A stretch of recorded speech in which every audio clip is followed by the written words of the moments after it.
Avec ou sans fil, l'Internet français est en train de prendre un nouveau départ, celui du haut débit tous azimuts. Alors bien sûr, cela fera grincer des dents ceux qui habitent dans des zones où les connexions Internet malheureusement se traînent encore à la vitesse de l'escargot. Mais pour ceux qui ont la chance de résider dans les endroits concernés, eh bien la vie s'accélère à la vitesse grand V.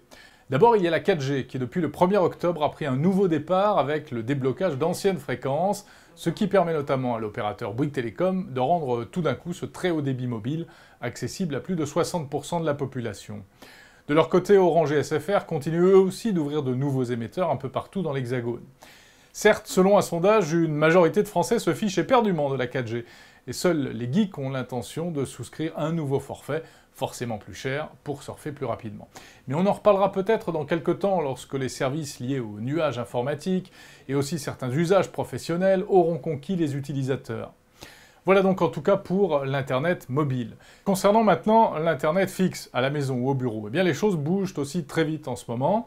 Ça bouge notamment avec l'arrivée d'une nouvelle technologie qui fait son entrée dans le paysage numérique et dans le dictionnaire des gros mots high-tech, le VDSL2. De quoi s'agit-il?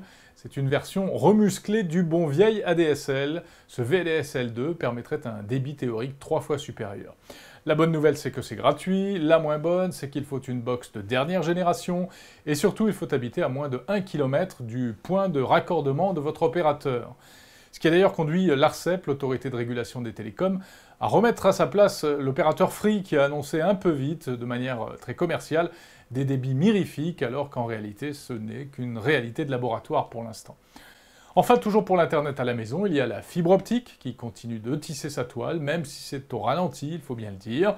Bref, c'est donc une nouvelle ère du haut débit qui commence en France et qui devrait, espérons-le, être bénéfique aussi bien aux opérateurs qu'aux clients.